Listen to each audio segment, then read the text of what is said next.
Malin Kundang stories.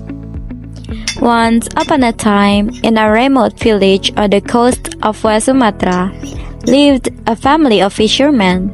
Because they were poor, the father decided to sail across the ocean for better work.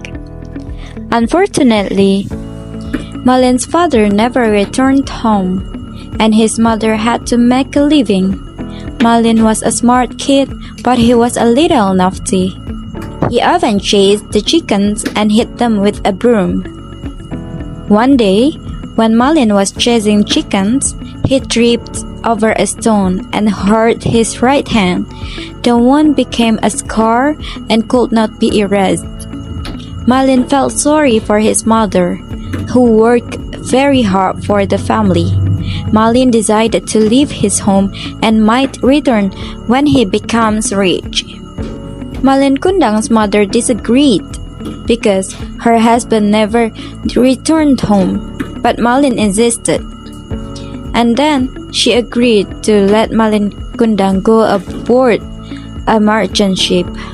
Malin Kundang learned much about seamanship from the experienced crews. On the way, suddenly the ship was attacked by pirates. All of the merchandise traders were seized by the pirates. Most of the crew and passengers on the ship were killed by the pirates. Malin Kundang was lucky. He was hiding in a small space under the woods, and the pirates couldn't find him. Malin Kundang drifted until the ship became stranded on a bench.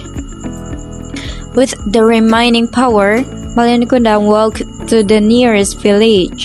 The land was very fertile. With patience and hard work, Malin gradually managed to become a wealthy man. He had a lot of merchant ships with more than 100 people.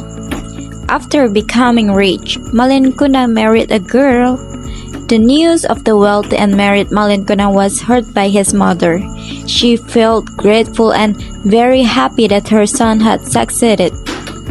Malin's mother has gone to the dock every day since then, waiting for her son, who may return home one day.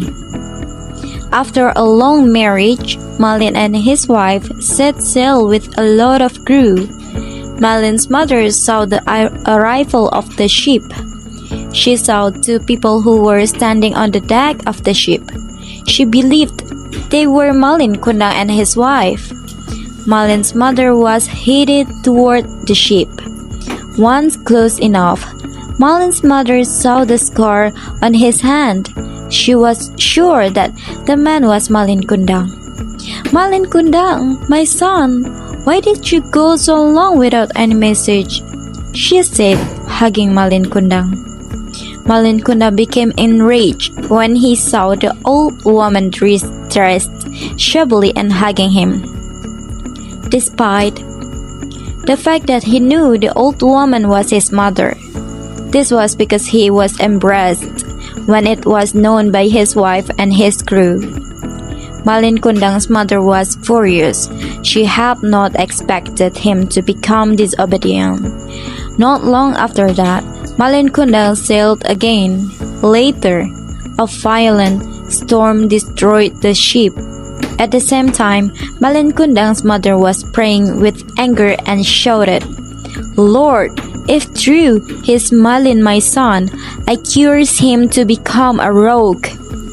Malin Kundang's body slowly became rigid and finally shaped into a rogue.